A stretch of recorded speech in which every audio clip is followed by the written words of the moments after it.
Hi everyone, how are you doing? Celia here, coming to you live from my daughter's house. So, little different background today, and I'm trying to hook it up with Facebook and Periscope. So I'm looking at you guys as best as I can. So, today, in continuing our stress talk and relieving the stress in your house, we're talking about how teaching your kids to do their best can relieve the stress for you and your kids. So as you're coming on, say hello, let me know where you're coming in from, and share this out to your peeps. Hi, Scylla. Hi, Ibrahim. How are you? Share this out. Let's relieve some stress. This is a stressed out world, and one of the biggest problems in parenting with the screaming and the yelling and the lack of patience is that we are too stressed out. So, let me tell you a little bit about who I am before we get started. I'm Celia. I'm your family empowerment coach. Simply put, I'm here to empower you parents and you humans. Hi, Becky. With parenting tips, health, wellness, mindset, so that you can empower yourself. Hi, Emmy.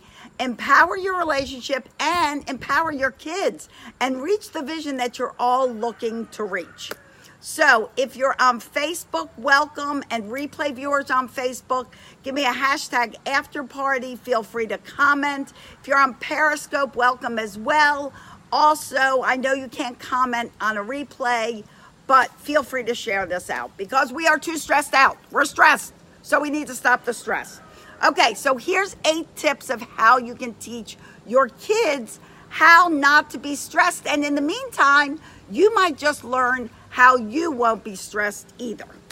Okay, number 1, we get so stressed out as parents because we're always thinking to the future. You know, we're not here in the present. We're like, what if they do something wrong? They're not going to be a doctor. What if they don't really excel in sports? I won't be able to afford college. What if they don't do this? What if?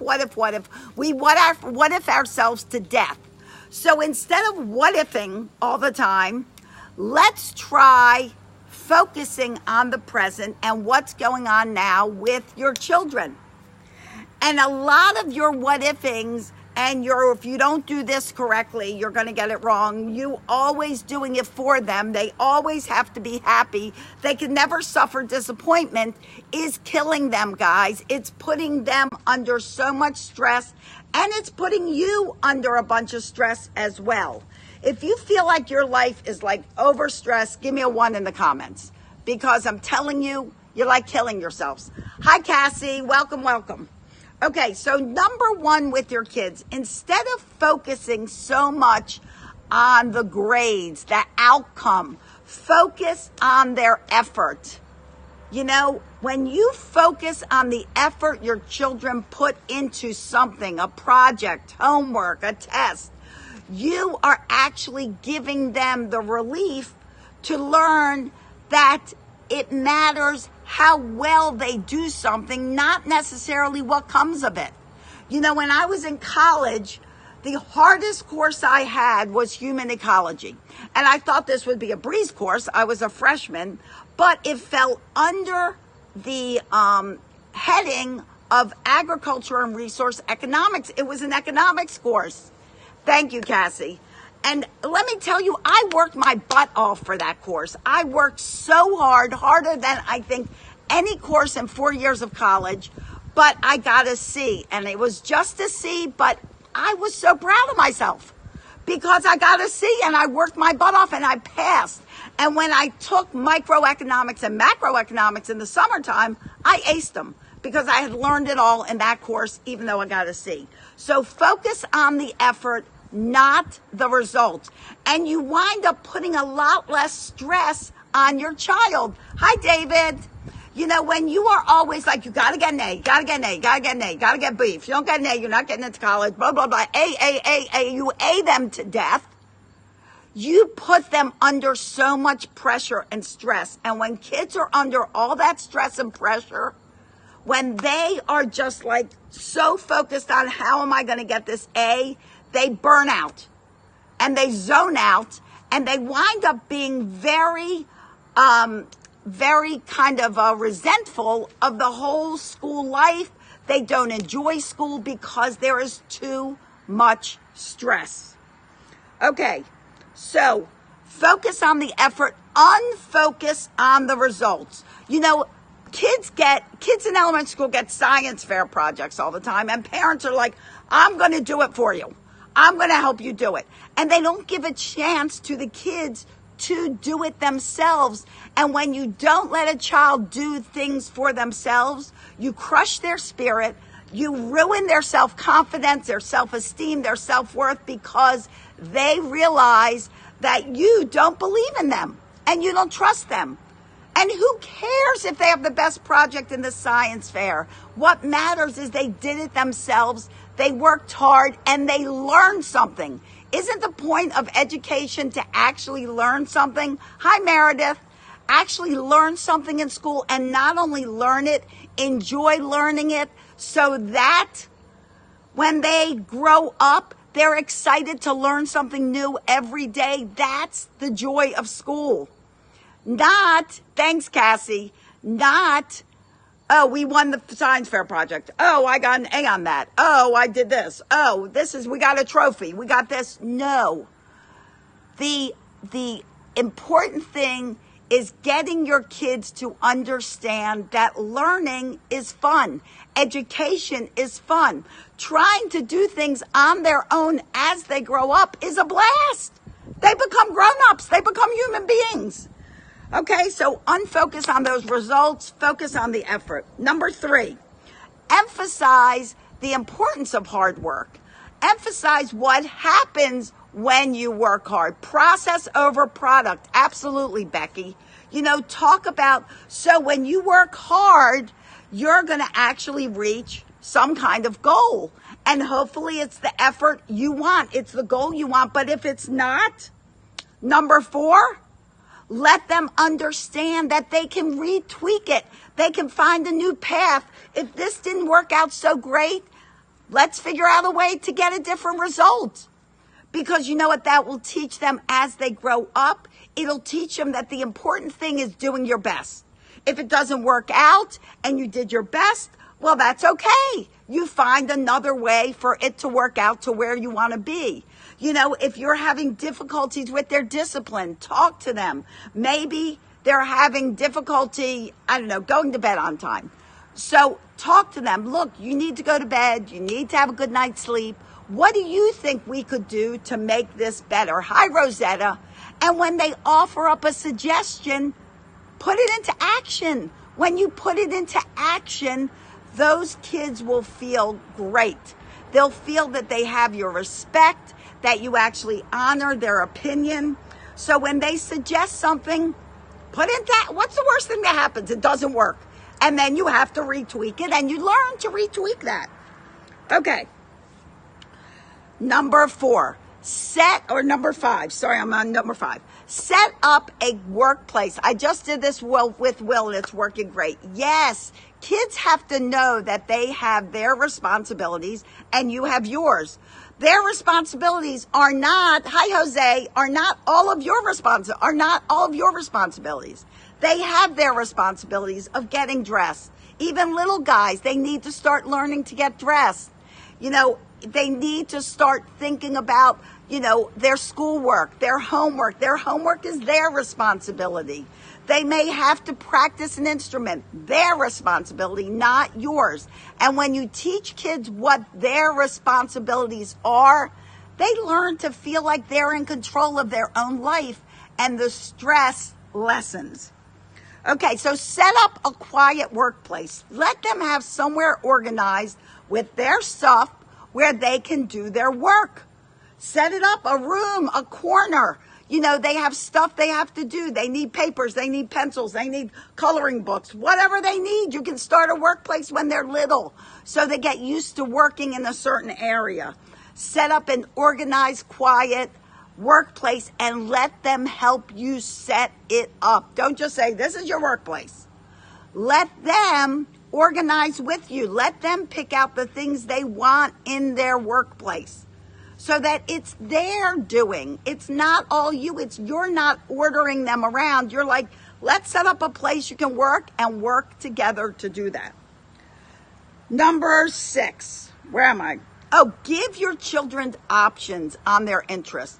Another way to de-stress your kids' lives and your life is to actually tune into them, and instead of just saying, oh, you know what, you're going to take piano, you're going to play soccer. Maybe they have no interest in playing soccer. Maybe they have no interest in the piano.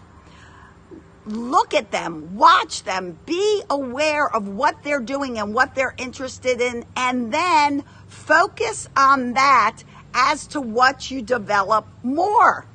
Because they're going to be a lot more interested in something if they're interested in it.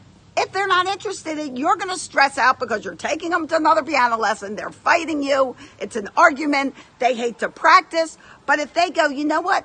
I'd really love to play the trumpet. Okay, well, to play the trumpet, you got to, thanks for the hearts, guys. I really appreciate it. To play the trumpet, you have to practice. You'll go to band. You might have orchestra. You might have a show. Is that what you want to do? Yes. Okay, trumpet away. And you know what? You are giving the responsibility right in their lap. And they're going to take hold of it because they chose it and they understand it. So give them options based on their interest. All right. Another thing, guys, is be human and be authentic.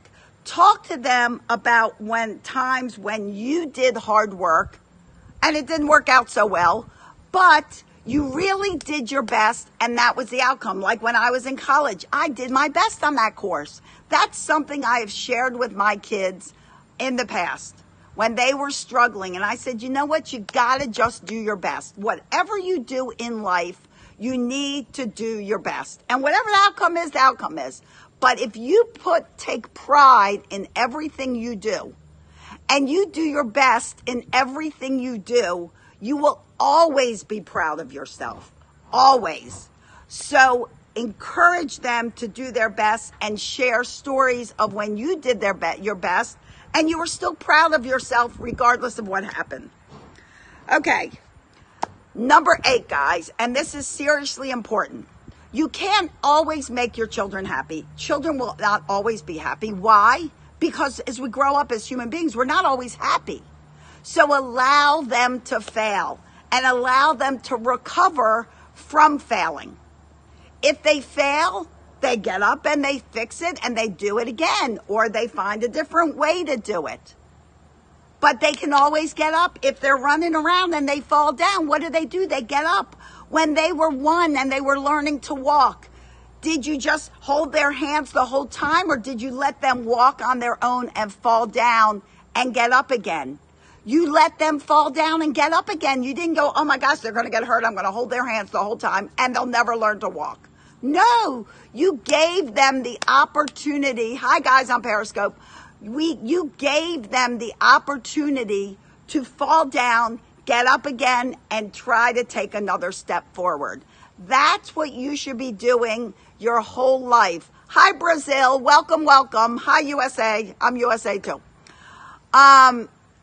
You have to remember that. Remember when they're learning to eat with a spoon. They're learning to drink from a cup. They're learning to go potty. You didn't hold their hand the whole way. You let them figure out how to fall down and get back up again. That is what you have to remember through life. Don't do it for them. Be their coach, be their counselor, be their I can't think of the other word I was thinking of, but I'll think about it. But be there for them. Don't do for them. Let them know. Hi, Jamie. Let them know. Hi, Pew. If they're doing homework and they need your help, you're available to help them. If they're doing a project and they need help on a project, you're there to help them. Let them know that you're available as a consultant, but you are not doing it for them. When you do for them, you teach them nothing. You know that old adage, if you teach a guy, if you, something about a fisherman. What is that old adage? Teach a guy to fish and he eats forever. Or help him catch a fish and he catches a fish. Teach a guy to fish and he eats forever. It's something like that. But that is true with your kids. You are their consultant. You are their coach. You are not the person that does all of their work for them, because I'm telling you guys, you are going to ruin them for life. Give them the gift of learning to do for themselves. Give them the gift of knowing that when you do your best, that's when you're most proud of yourself. As they get jobs, they'll put pride into the work they do when they learn to always do their best. When they get into relationships, they will learn to always do their best in a relationship. I'm telling you, it's like a magic that will take you through life. So encourage them through these 8 steps and talk about when you did your best, high flyers, and what happened and how you work hard to do your best every day, and really relate to them and let them know you're there for them whenever you need them. In the meantime, guys, I hope this helped relieve a little bit of stress in your life. I told you guys yesterday, October 13th, doing a great workshop on Saturday, October 13th, starting at 8:30, guys. It's for pissed off parents because you just can't stand it anymore. But we're going to learn how to teach our kids and you, their parents, not to be so pissed off and to actually enjoy your kids. You know, we get so concerned, we forget to like them. We forget to smile when we see them because we're so concerned about things happening. You need to be more concerned with putting joy back in your parenting. So I'd love to have you join Pissed Off Parenting Workshop. This is an interactive workshop. This is not a webinar. This is not a recording. This is an interactive Zoom call where you get to learn stuff, ask me questions, and I get to answer them directly for you. If you'd like to be a part of it, space is limited, some filled already, but I still have openings. Saturday, October 30th, 8:30 in the morning, go to pissedoffparents.com and register today. In the meantime, guys, I'll be on Friday at 2 o'clock talking about putting the fun and joy back in your life, because nothing relieves stress like laughter and having fun. So as always, I wish you guys peace, love, tons of laughter. It really is the best medicine. And I'll see you here Friday at 2 o'clock and around the web. Have a great time, everyone. Thank you for joining me. Bye-bye.